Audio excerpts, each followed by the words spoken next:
बढ़ेगा। अगर रेडियस बढ़ा तो यहाँ पे टाइम भी बढ़ेगा, यहाँ पे स्लो हो जाएगा। और रेडियस अगर कम हुआ तो टाइम भी कम लगेगा इसको रोटेट करने में। ये रोटेशन करने का आज की इस वीडियो में हम बात करने वाले हैं केपलर थर्ड लॉ के बारे में, जो कि केपलर ने पीरियड और डिस्टेंस के बारे में बताया है। तो देखिए, केपलर ने सीधा सीधा बता दिया है कि टी जो होता है वो डायरेक्टली प्रोपोर्शनल होता है आर के, यानी कि रेडियस के यानी कि टाइम जो होता है वो डायरेक्टली प्रोपोर्शनल होता है रेडियस के। अब ये डायरेक्टली प्रोपोर्शनल का मतलब क्या होता है वो मैं आपको पहले समझा देता हूं, उसके बाद इस डेफिनेशन के साथ ये फॉर्मूला का मतलब ये सब भी समझा दूंगा और आपको समझ में भी जल्दी आ जाएगा। ये केपलर थर्ड लॉ बहुत आसान है, इसको समझना है बस, बाकी बात ये बहुत आसान है। ठीक है, तो चलिए समझते हैं इस डायरेक्टली प्रोपोर्शनल का मतलब क्या होता है।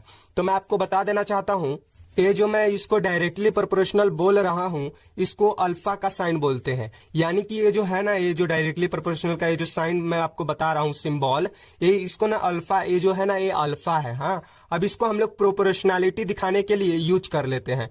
प्रोपोर्शनैलिटी कितने तरह का होता है? दो तरह का होता है, एक डायरेक्टली प्रोपोर्शनल और एक इनवर्सली प्रोपोर्शनल। अभी डायरेक्टली प्रोपोर्शनल क्या होता है, मान लीजिए आपके घर में एक पंखा है यानी कि एक फैन है। अब ये एक फैन है तो इसको मान लीजिए आपको एक फैन से नॉर्मल हवा दे रहा है। हाँ, अब मान लीजिए अगर आप इस फैन का संख्या जो है वो 2 कर देते हैं। आपके पास पहले एक फैन था और ये दूसरा फैन है, तो आपको पहले एक फैन से ना नॉर्मल हवा मिल रहा था, लेकिन आप क्या किए, 2 फैन कर दिए। 2 फैन कर देंगे तो आपको क्या मिलेगा, उसका डबल हवा मिलेगा, यानी कि 2 फैन का ज्यादा हवा मिलेगा। ए जो है वो डायरेक्टली प्रोपोर्शनल है बी के, यानी कि पंखा बढ़ा हवा बढ़ा। अब क्या होगा, डायरेक्टली प्रोपोर्शनल में उल्टा भी होता है। देखिए, अब अगर हम लोग एक पंखा को घटा देंगे तो हमारा ये जो, अगर हम लोग एक पंखा को घटा देते हैं तो हमारा ये जो हवा भी है वो घट जाएगा। अगर हम लोग पंखा बढ़ाते हैं तो हवा बढ़ जाता है, और अगर हम लोग पंखा घटा देते हैं तो हवा घट जाता है। और अगर हम लोग पंखा बढ़ाते हैं तो हवा बढ़ जाता है, और अगर हम लोग पंखा घटाते हैं तो हवा कम हो जाता है। इसी को बोलते हैं डायरेक्टली प्रोपोर्शनल। यानी कि एक चीज बढ़ता है, अगर एक चीज बढ़ता है तो दूसरा भी बढ़ेगा, और एक चीज अगर घटता है तो दूसरा भी घटेगा। अब ये समझ में आया आपको? अब इनवर्सली प्रोपोर्शनल का मतलब क्या होता है मैं आपको समझाता हूँ।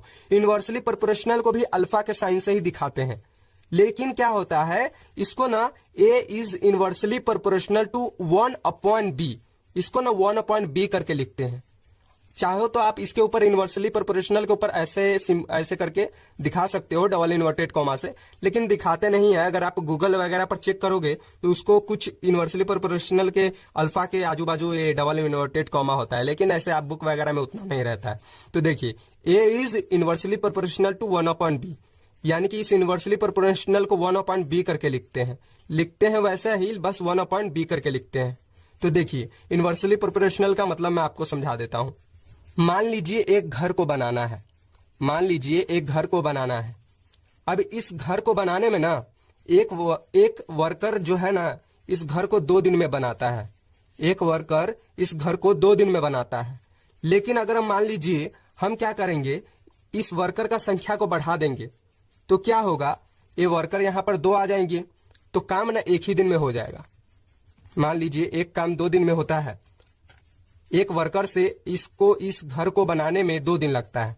हाँ, ये वर्कर है, ये इसको वर्कर के पास रखता हूं। ये वर्कर है, ये घर है, और एक डेज है। कितना डेज? DAYS days. हाँ, एक वर्कर है, इस घर को बनाना है। इस घर को बनाने में एक वर्कर को 2 दिन लगता है।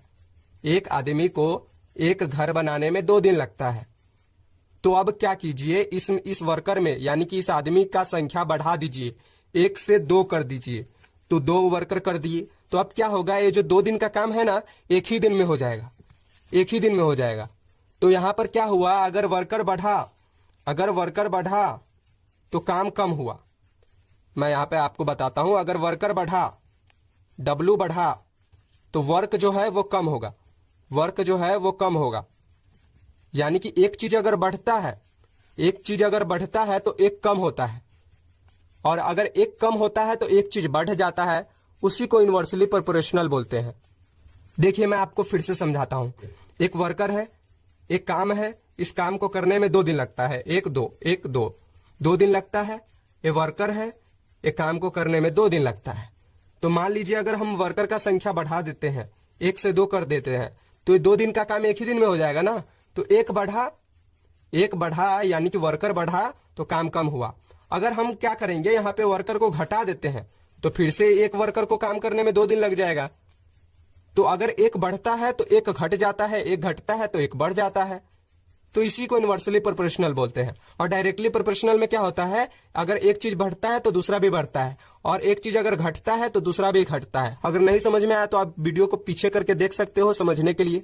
अब हम आगे बढ़ते हैं, इस डेफिनेशन के साथ समझते हैं केपलर थर्ड लॉ को। अब मैं आपको केपलर थर्ड लॉ समझा देता हूं। तो देखिए यहाँ पे क्या लिखा हुआ है, the square of its period of revolution. Square मतलब यहाँ पर स्क्वायर, ऑफ इट्स पीरियड मतलब टाइम, पीरियड मतलब क्या होता है, टाइम, जिसको हम लोग टी से डिनोट करते हैं।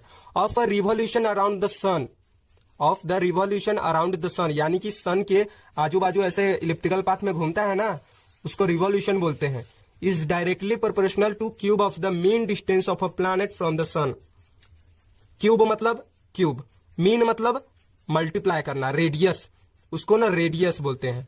हाँ, तो देखिए अब मैं आपको अच्छे से समझा देता हूं इस डेफिनेशन में बोल क्या रहा है। देखिए ये हमारा अर्थ है। अर्थ जो है वो इलिप्टिकल पाथ में ऐसे ऐसे ऐसे ऐसे इलिप्स के फॉर्म में रोटेट करता है सन के आजू बाजू। हाँ, ऐसे ऐसे रोटेट करता है। ये सन से अगर रेडियस जैसे जैसे इसका बढ़ता है ना, रेडियस जैसे जैसे बढ़ता है ना, वैसे वैसे ना टाइम पीरियड ज्यादा लगता है। यानी कि अर्थ में आपको पहले वाले वीडियो में बताया था ना, पहले वाले वीडियो में मैं क्या बताया था कि ये जो हमारा अर्थ है, ये जो हमारा अर्थ है, जब यहाँ पे होता है तो इसका स्पीड बहुत कम होता है, इसका स्पीड बहुत कम होता है। लेकिन जैसे जैसे ये सन के पास आने लगता है तो इसका सन का जो ग्रेविटेशनल फोर्स है, फोर्स ऑफ अट्रैक्शन जो है वो बढ़ जाता है, जिसके वजह से अर्थ का स्पीड भी फटाक से स्पीड ज्यादा हो जाता है, और फिर आगे आते आते कम हो जाता है। स्पीड बढ़ा, कम हुआ, स्पीड बढ़ा, कम हुआ, स्पीड बढ़ा, कम हुआ, स्पीड बढ़ा, कम हुआ। तो ये जो स्पीड कम ज्यादा होते रहता है ना, कम ज्यादा होते रहता है, उसी पे ये जो टाइम पीरियड जो है ना वो डायरेक्टली प्रोपोर्शनल हो जाता है आर के।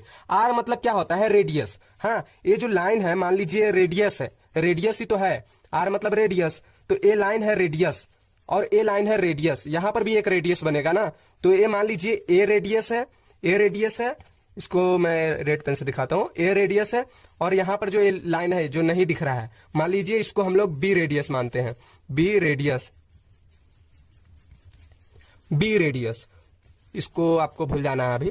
तो ये बी रेडियस है और ये आर रेडियस है। ये आर रेडियस जो है वो बड़ा है ना, ये आर रेडियस बड़ा है, जिसकी वजह से सन से अर्थ जब रोटेट करता है तो ये दूर चला जाता है, जिसकी वजह से स्पीड कम हो जाता है, क्योंकि ग्रेविटेशनल फोर्स सन का उतना दूर तक सही से नहीं जा पाता है, बहुत कम जाने लगता है, इसलिए इसका स्पीड स्लो हो जाता है।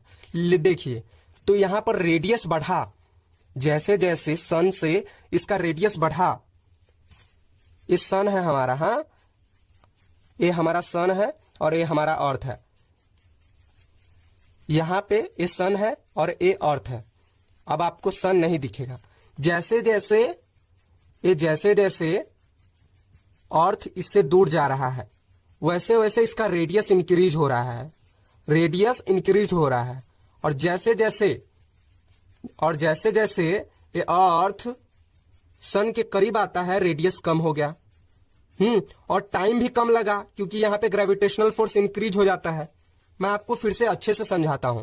देखिए यहाँ पे अगर सन है, यहाँ पे सन है और ए अर्थ है, तो ए अर्थ को ना यहाँ पे बहुत स्लो लगता है, मतलब कि बहुत स्लो, क्योंकि यहाँ पे रेडियस बढ़ा है ना, तो टाइम पीरियड इसको रोटेट करने में, रिवॉल्यूशन करने में, यानी कि रोटेट करने में, डेफिनेशन में लिखा हुआ है ना रिवॉल्यूशन, यानी कि सन को रोटेट कर, अर्थ को रोटेट करने में सन के आजू बाजू अगर रेडियस बढ़ता है तो टाइम भी बढ़ेगा। अगर रेडियस बढ़ा तो यहाँ पे टाइम भी बढ़ेगा, यहाँ पे स्लो हो जाएगा, और रेडियस अगर कम हुआ तो टाइम भी कम लगेगा इसको रोटेट करने में, ये रोटेशन करने का ये जो टाइम है ना वो कम ज्यादा होते रहता है। अगर रेडियस बढ़ता है तो ज्यादा लगता है और अगर रेडियस कम होता है तो कम लगता है। इसी को बोलते हैं डायरेक्टली प्रोपोर्शनल।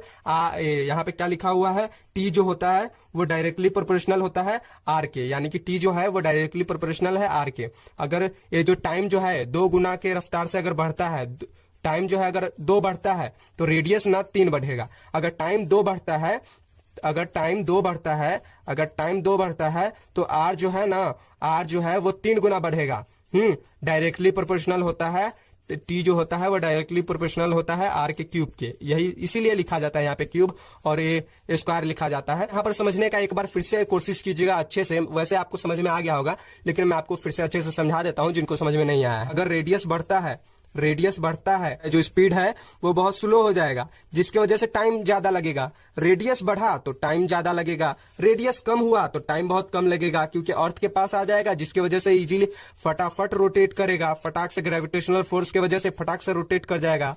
तो अगर रेडियस कम रहता है तो टाइम पीरियड कम लगता है, और अगर रेडियस बढ़ता है तो टाइम पीरियड ज्यादा लगता है, क्योंकि ग्रेविटेशनल फोर्स इधर कम हो जाता है। तो यही होता है, ये जो केपलर थर्ड लॉ है वही लिखा हुआ है। अब मैं आपको डेफिनेशन में कैसे लिखा हुआ है अच्छे से बता देता हूं। देखिए, द स्क्वायर ऑफ इट्स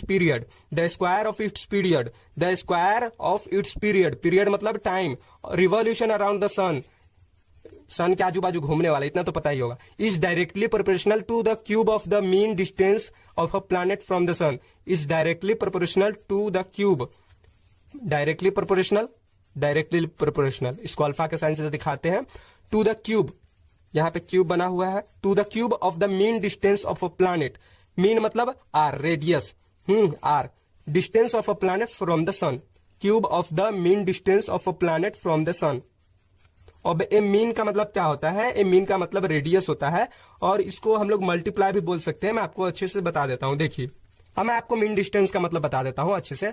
तो देखिए, ये आप मैथ में सॉल्व भी किए होंगे, लेकिन आपको मैं थोड़ा सा बेसिक नॉलेज के लिए बता देता हूं। आप लोगों को पता होगा, मैथ में सॉल्व करोगे, वो न्यूमेरिकल से सब सॉल्व करोगे ना, तो आपको समझ में आ जाएगा। ये अर्थ वाले चैप्टर में बहुत सारा है, तो इसको किसी और वीडियो में मैं न्यूमेरिकल्स भी देखूंगा, कोशिश करूंगा इसको भी खत्म कर देने का। तो देखिए, यहाँ पे अगर हमारा अर्थ है तो अर्थ को ना अगर यहां से यहां तक, इस पॉइंट से इस पॉइंट पर जाने में R1 लगता है, R1 लगता है, तो R1 यहाँ पे 1 लिख लीजिए। हाँ, अब यहाँ पर से फिर यहाँ पर जाने में R2 लगता है, तो प्लस R2 लिख लीजिए। अब यहाँ पर से यहाँ पर जाने में R3 लगता है। अब यहाँ पर से R3 ये सब क्यों हो रहा है? अगर क्योंकि हमारा अर्थ का स्पीड ना कम ज्यादा स्लो होते रहता है, इसलिए अलग अलग पॉइंट पर से मानते हैं, इसलिए अलग अलग पॉइंट पर से देखते हैं। तो देखिए, फिर यहाँ पर से यहाँ तक जाने में R3 लग रहा है, तो प्लस R3। हाँ, अब यहाँ पर से यहाँ पर जाने में +4, इस पॉइंट पर से इस पॉइंट पर जाने में R5, हाँ प्लस R5 लिख देता हूं। और फिर यहाँ पर से यहाँ पर जाने में R6 लगता है, तो यहाँ पे फिर 6 लिख देता हूं। और फिर यहाँ पर से यहाँ पर जाने में तो ये R1 लिखा ही हुआ है। अब इसमें कितना डब्बा है? 1 डब्बा, 2 डब्बा, ये तो लाइन बाद में वैसे समझाने के लिए खींचा था। 1 डब्बा, 2 डब्बा, 3 डब्बा, 4, 5, 6 डब्बा हुआ ना, तो इसको अपॉइंट में 6 लिख देंगे, इन सबको प्लस कर देंगे और इसे 6 से डिवाइड कर देंगे।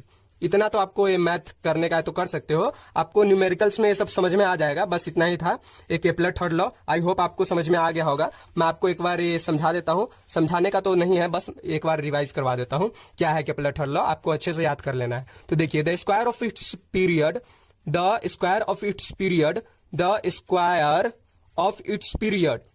पीरियड मतलब time, of revolution around the sun के आजू बाजू घूमने का जो प्रक्रिया होता है अर्थ का, is directly proportional to the cube of the mean distance of a planet from the sun. Mean distance मतलब रेडियस, रेडियस जैसे जैसे बढ़ता है ना, वैसे वैसे पीरियड ये अर्थ का घूमने का जो आजू बाजू का सन का जो रोटेशन होता है ना, रोटेशन करता है, यानी कि रेडियस बढ़ता है ना, तो इसका स्पीड भी कम हो जाता है। स्पीड कम हो जाता है तो टाइम भी ज्यादा लगता है ना। तो मैं आपको समझा चुका हूं पहले से, आपको अभी कंफ्यूज हो जाएगा अगर मैं आपको ज्यादा बोलूंगा तो।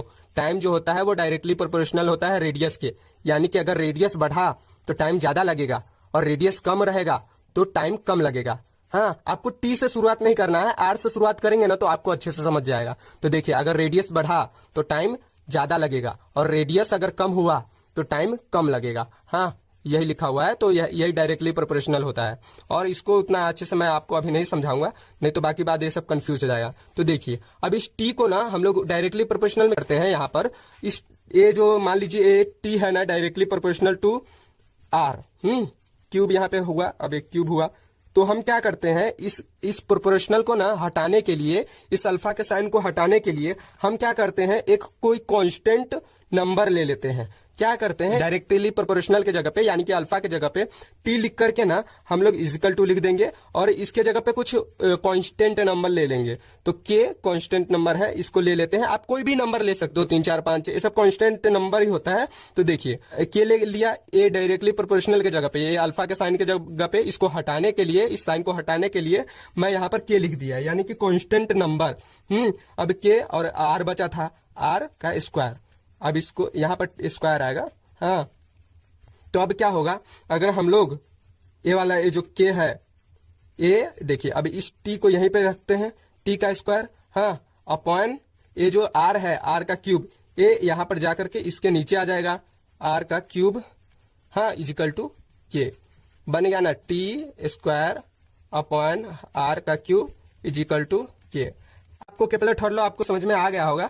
The square of its period of revolution around the sun is directly proportional to cube of the mean distance of a planet from